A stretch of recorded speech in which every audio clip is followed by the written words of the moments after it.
hope you are enjoying the afternoon. Welcome to Astralship. I'm Isabel, and I'm going to introduce you this workshop. We are going to do a streaming of this workshop this afternoon, and I will enjoy if you are part of our community during this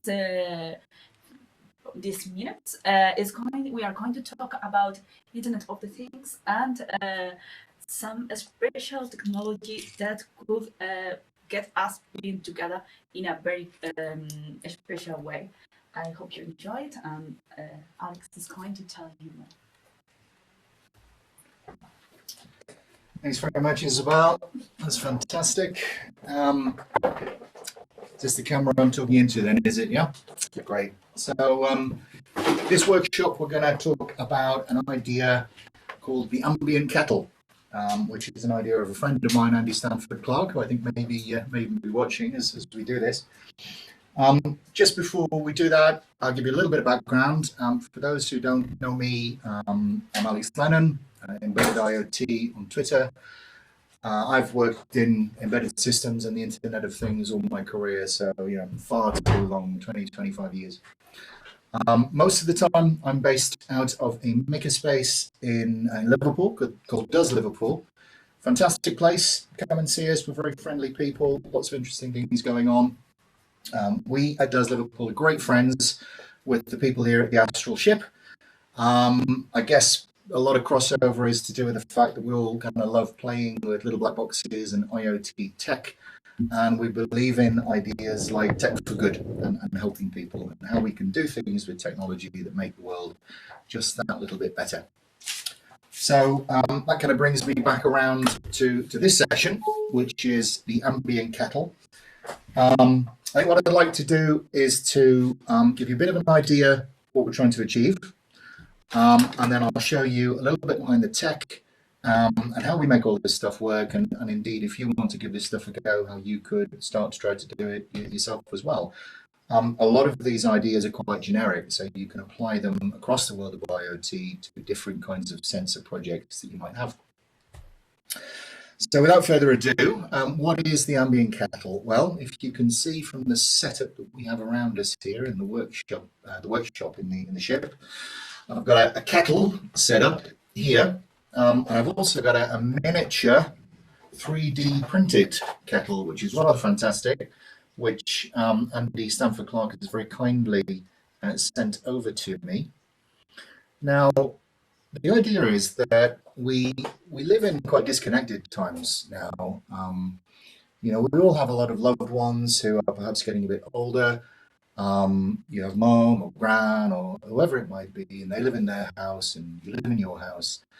And we care about each other and we worry about each other. We want people to be self-sufficient in their own homes. But how can we help to enable that? How can we leverage technology to keep people connected and keep people safe?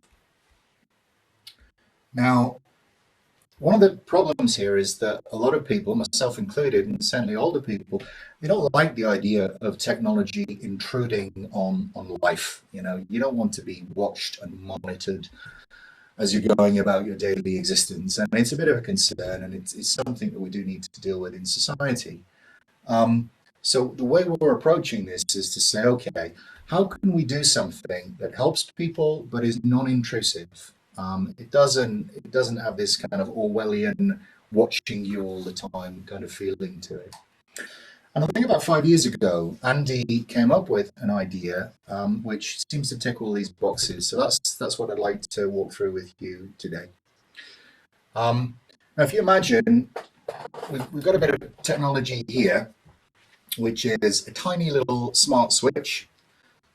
You can get these all over the place. This one came from Amazon. I think it's about £10, under £10, something like that. And it's got a processor inside it. It's got a capability of connecting to Wi-Fi. And as you can see, you plug this into your standard main socket, and you can then plug something into it, so it sort of passes through. And what you could do with this is you can then turn a device on and off, both locally with a switch or remotely. I'll talk about that a bit later. And what's also quite nice about these is that you can monitor the energy consumption of the device that's connected to it. So, you know, you can sort of plug these in all over your house or your office or whatever, and you know the energy utilization of whatever you've got plugged in, your computers, your lights, and indeed in this case, kettles. So this device is all we need. We plug this into, let's take Gran as an example, because I've got one of these plugged into my mum's house, and we call her Gran. So we plug this into Gran's house. It connects onto the Wi-Fi network there. With this incarnation of the ambient kettle, we need a Wi-Fi network. That will change in the future.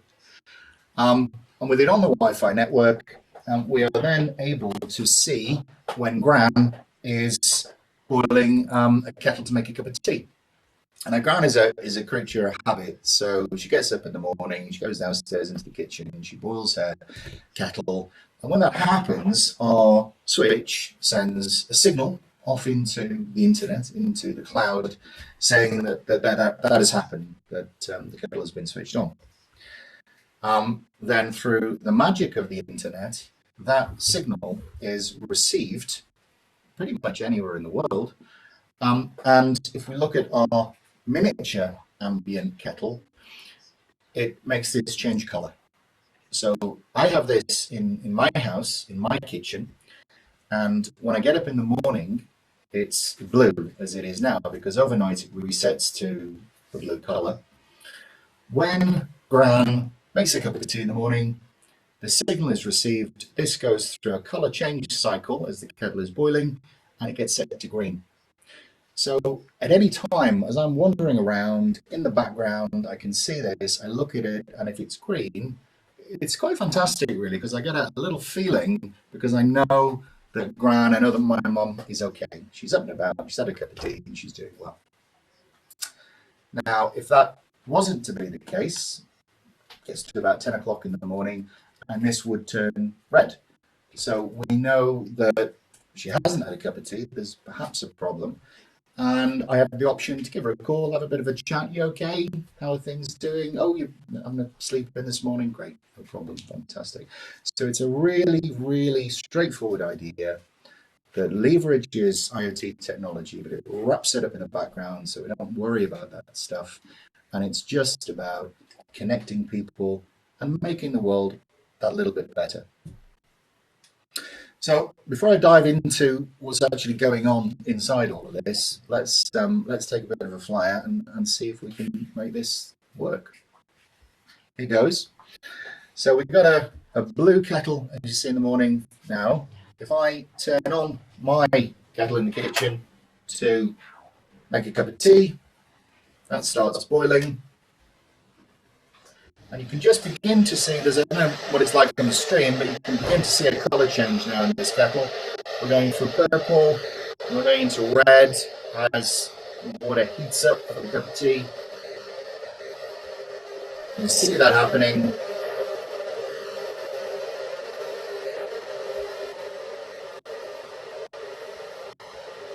And then, hey presto, it's gone green. And it will stay green for the rest of the day. And should I not happen to have caught that as I was wandering past, I go into the kitchen and I see that and I think, oh, absolutely fantastic, she's all right. So that's the ambient kettle. Now, how does all of that actually work? Okay, well, at Does Liverpool, and indeed here at the Astralship, if we go back to these little plugs that I'm talking about, inside this thing is a chip called an ESP32. It's an ESP32 and an ESP8266, which is something from a company called Espressive. We love these things because they're literally cheap as chips. You can pick these up from Amazon or from China for a few quid, and you can start playing with them. The chips themselves support Wi-Fi. They support Bluetooth, BLE for people who like that. You can program them, you can put your own code on them. They run things like MicroPython, so if you like programming in Python, you can use that. So it's a really cheap, easy way to get into experimenting and playing with the Internet of Things. Now, what's nice about this is that it takes that chip inside and it packages it up into a really nice little mechanical enclosure that's certified and is ready to go. So you just plug this in, and you don't have to worry about putting your own enclosures together and getting certification done to go to market and that type of thing.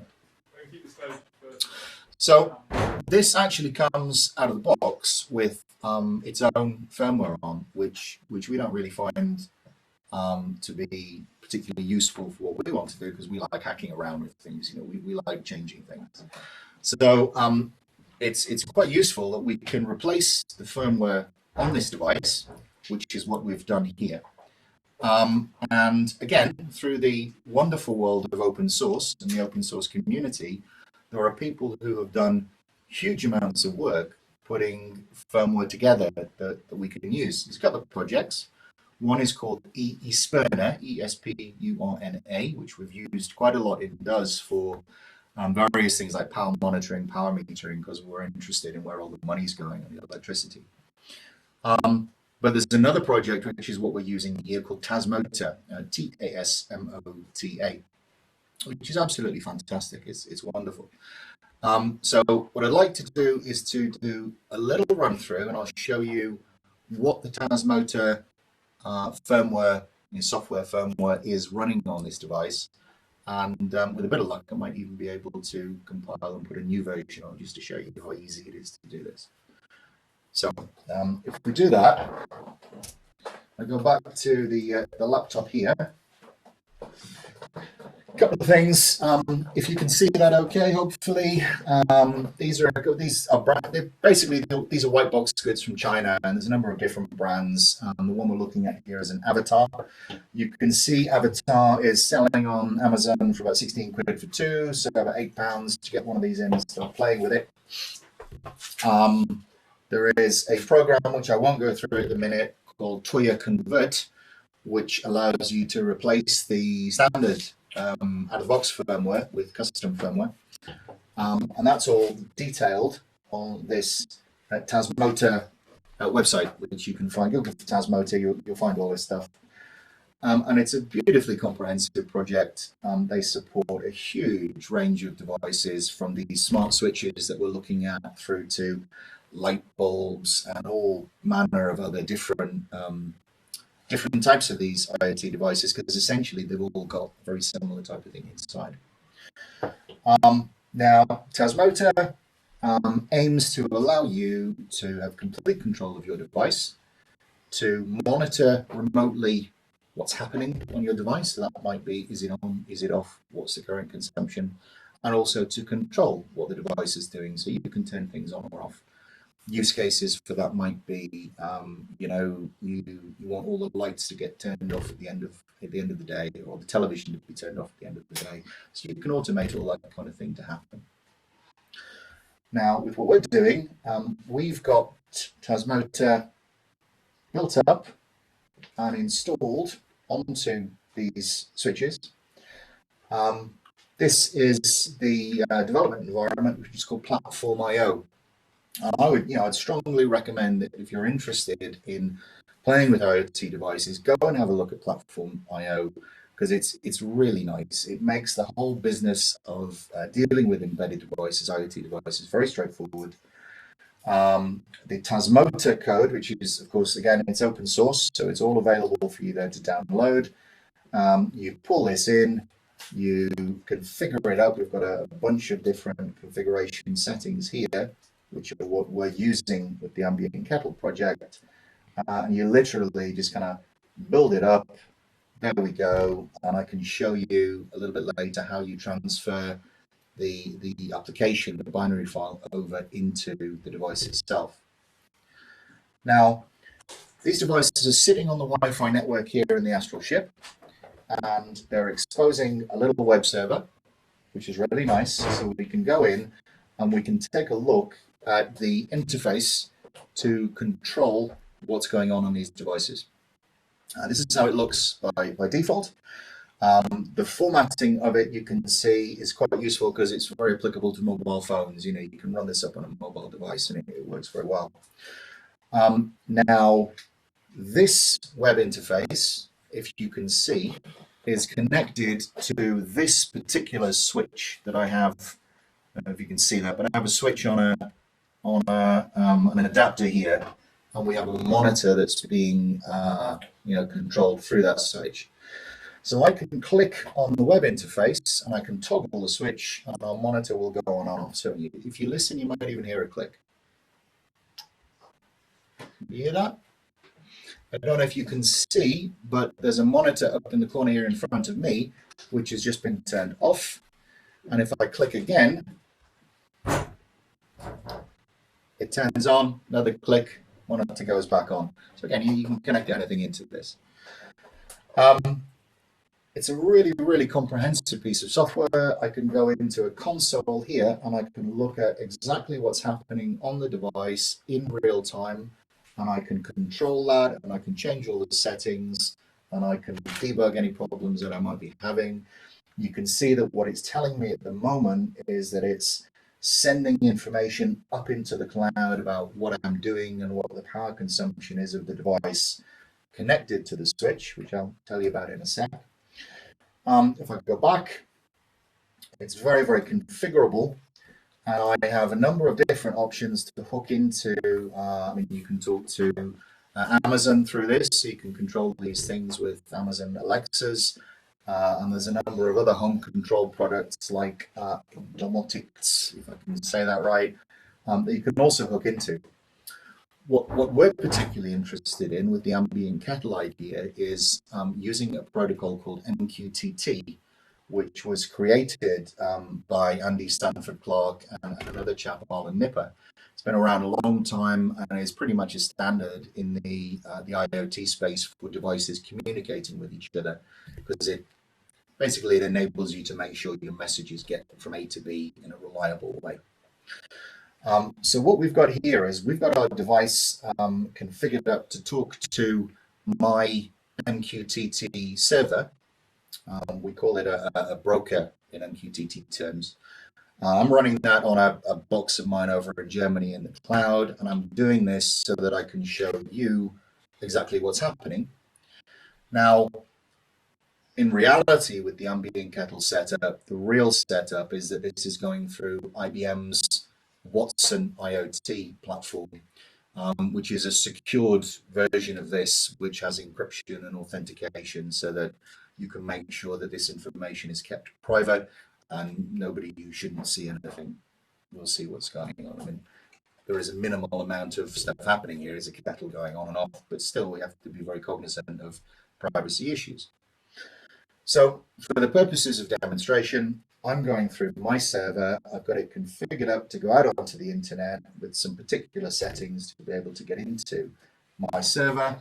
And if I look at what's happening, if I sort of go in through the back door, as it were, I can subscribe to messages from this switch on my server. And as I do things like turn the switch on and off, so I click the button here and I'll turn the monitor off. And you'll see that the switch has sent a message through the Wi-Fi here with MQTT into the cloud saying that the power has gone off. It's that easy. Similarly, turn it back on, and we see that the power goes on. There's a lot of other kinds of messages it can send. We can look at real-time current consumptions of any devices that we care to inspect as we go through. So something else that's worth mentioning in the context of working with IoT and playing with IoT is that we're sending this information off somewhere, but you want to be able to do something with it generally. You want to be able to manipulate that information, send it on somewhere else. As I'm talking, you can see this has sent a heartbeat piece of information, which is giving a load of information about the device. It's saying that the local voltage is about 240 volts, and the monitor that we've got connected is consuming about 90 milliamps, which sounds about right. It's not using a lot of power. Now, this is going to something that we love playing with in Dad's Liverpool. This is something called Node Red, which is another open source project, comes out of IBM, and it's a lovely, lovely way of wiring up connections. So you can take information in from all over the place, and then you can manipulate that information and you can send it off all over the place too. There's loads and loads and loads we could talk about here. We don't have time to go through that. So what I'll say simply is that I've got a graphical, a very, very simple graphical flow set up here. This little node is connected to I was talking about the MQTT broker in the cloud that's receiving the information from these smart switches. That's telling us it's connected up, and I have subscribed to a topic, which is IoT2, which is the topic that this particular switch is publishing information on. And I've linked that to a debug output. And you can see here that I've got this same information coming through. I've got heartbeats coming through from the device. And again, simple example, I turn it off. I've got some power off messages. You can see how fast that came through. It's kind of neat. And if I turn it on again, you can see those messages coming through. Now that's a really simple example, but the beauty of this is that I can change that around. I can respond to events happening, and I can send all that information all over the place. And I can tweet things, I can send emails, I can publish messages elsewhere. It's a really, really nice, rapid, productive environment to sort of get going with your IoT projects. So that gives a little bit of a flavor of the kind of underbelly of what's going on with this Ambient Kettle project. The last thing I think maybe I'd like to show you is how easy it is for you to make changes. Hopefully this will work. So if I go back to, I was talking to you about Platform IO, and I've taken the standard build and I've customized it to, for this setup, for this hardware, for our systems in the cloud. And if I do a build, as I showed you before, that's built up a firmware binary now. And if I look locally in my file system, I can see a file called firmware.bin. There's an old firmware.bin.gz here, which I'll get rid of. And I'm going to compress my output firmware.bin that I've just created. Tell you why that is. If I go to the web interface of the smart switch, and hopefully we can still get onto that. Good. Worrying moment. With a web interface, there's one of the constraints that you have on embedded devices, which is quite different from the world of desktop computing and server computing, is you have really limited amounts of space, storage for programs and RAM to run your programs in. You've always got to be really cognizant that you can run out of these things, and that can be a really big problem. And indeed, that's the case here.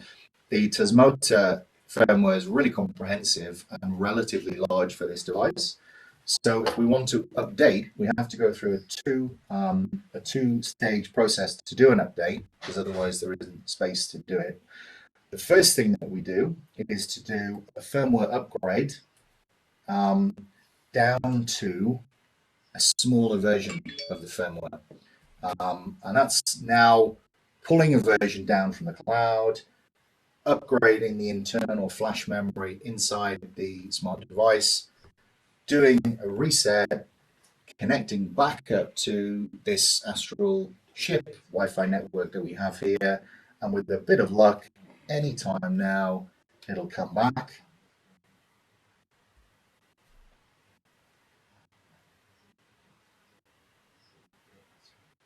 And when it comes back, it will show us that we're running a minimal, you see that, a minimal firmware, which is really just the basics that allows us to do the update.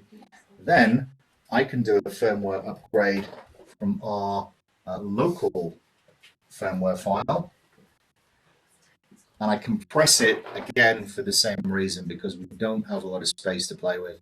So we send a compressed file up. It's clever enough to know how to deal with that, to do its upgrade. And same thing's happening. So we're sending the information over into the smart switch. It's being written, it's been checked, and then written into the onboard flash. That's happened. The device is resetting, joining the Wi-Fi, and then in a couple of seconds we'll be able to rejoin it. And what's happened is that what I've just built in front of you using Platform IO with my custom configuration is now what's running on this smart switch, or at least will be when we get back to it. So I think that's pretty much what I wanted to take you through.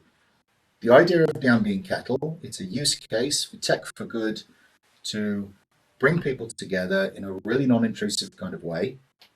It leverages really low-cost, standardized IoT device technology that you can get next day from Amazon if you want. And you can take that, and with these tools, which are all freely available, you can change that around, you can make it do what you want it to do, and you can change what the device does to fit in with whatever project you happen to have. You see this is updated. The console will tell us that it's been starting up, and again, it's starting to publish this information. So I think what I'll do is I'll stop there. I don't know if anybody has any questions that relate to this that I could perhaps attempt to answer, or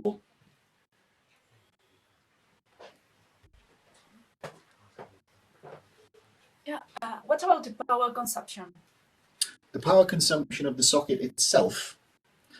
I don't have those figures to hand, but it is minimal, and particularly perhaps not with this smart socket because it's designed to be powered on all the time from the mains. But these chips, Espressif, ESP32s, ESP8266s, do have low power sleep modes, and we can program them to go into those sleep modes. And we're talking about, I suppose, orders of a few milliamps, that type of thing I would expect, possibly less than that, in fact, if we can get into a deep sleep mode.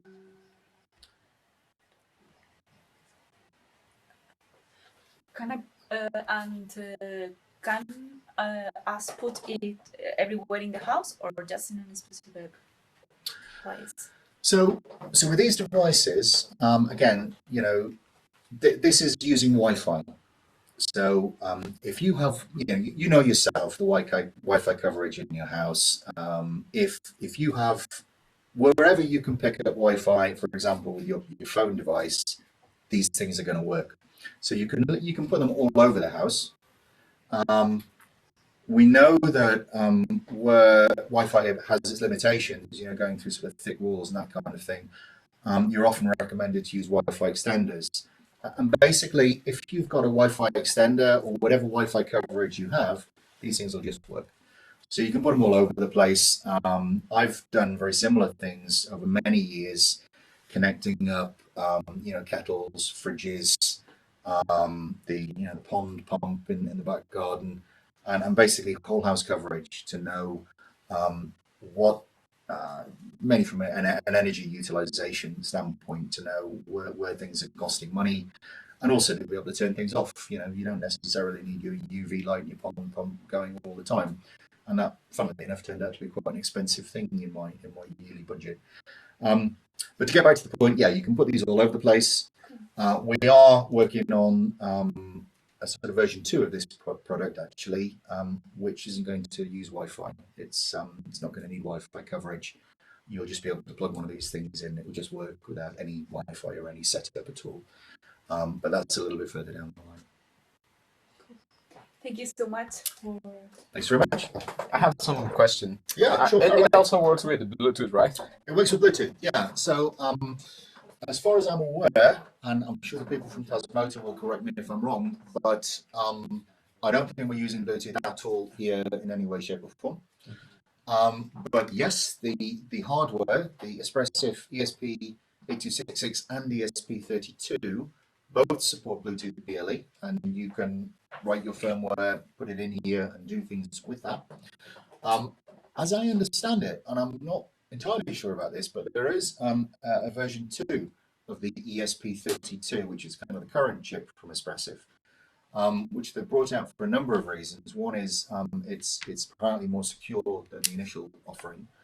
And as I understand it, they've taken Bluetooth support out of that. Now, that seems a little bit odd to me. I'm not sure if that's actually true, but I have read that they've taken the Bluetooth out, replaced it with some more comprehensive USB support. So if you wanted to play with the Bluetooth, you probably want to stick with ESP8266 or ESP32 version 1. And so, as you can send and receive information with this, what I've been thinking is you can, if some devices can storage information, like I don't know, something random like if you can save the whole information of a cattle, for example, is that possible? Save the whole information? Yeah, like how is it working? More than on and off?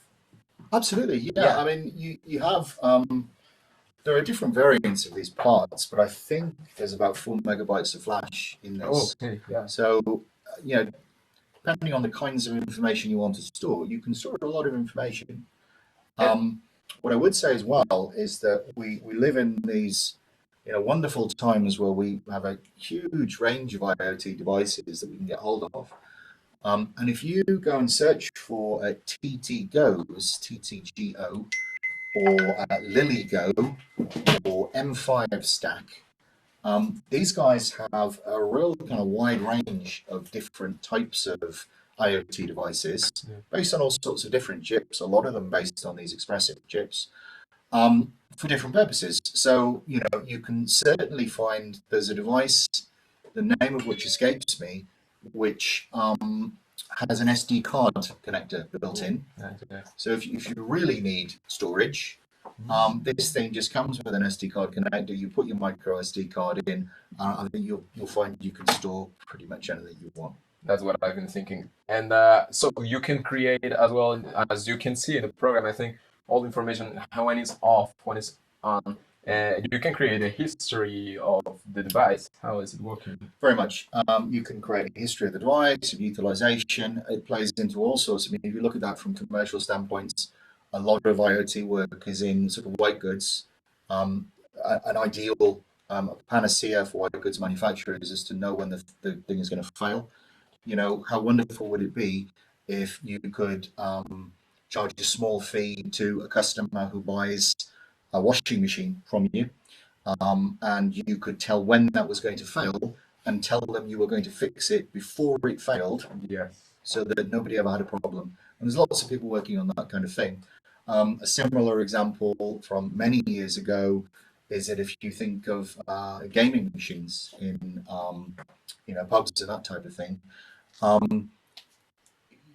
typically what would happen in that environment is you'd have somebody in a van who goes around, and when a gaming machine breaks, the business is called up and they get sent out to go and fix it. Historically, they'd have no idea what the problem was. Nobody's going to be able to say the details behind this. It's not working. We don't know why it's not working. So you ended up turning up on site with very little idea what the problem might be. Maybe you haven't got the right parts. You have to go back to base. You have to go find them. You haven't got the right things to be able to do the fix. Maybe you've got time for a short job, but actually this is going to be a really long job. Now, if you can put this kind of smart analysis and logging inside devices, and that can be reported out, similar kind of way to what we've just looked at, then before you go somewhere, we have a better idea before you go somewhere what the problem is you're going to deal with. So you can make sure that you've got the right replacements in the van, you've got the amount of time that you need to be able to do the job. So that is something lots and lots of people are really interested in, this kind of smart device telemetry. Yeah, for sure. Yeah, nice. Thank you so much. Not at all. Thank you so much, Alex. I hope you enjoyed it as much as us, the experience. We are going to make a break around an hour, and we are going to come back with more content as interesting as this.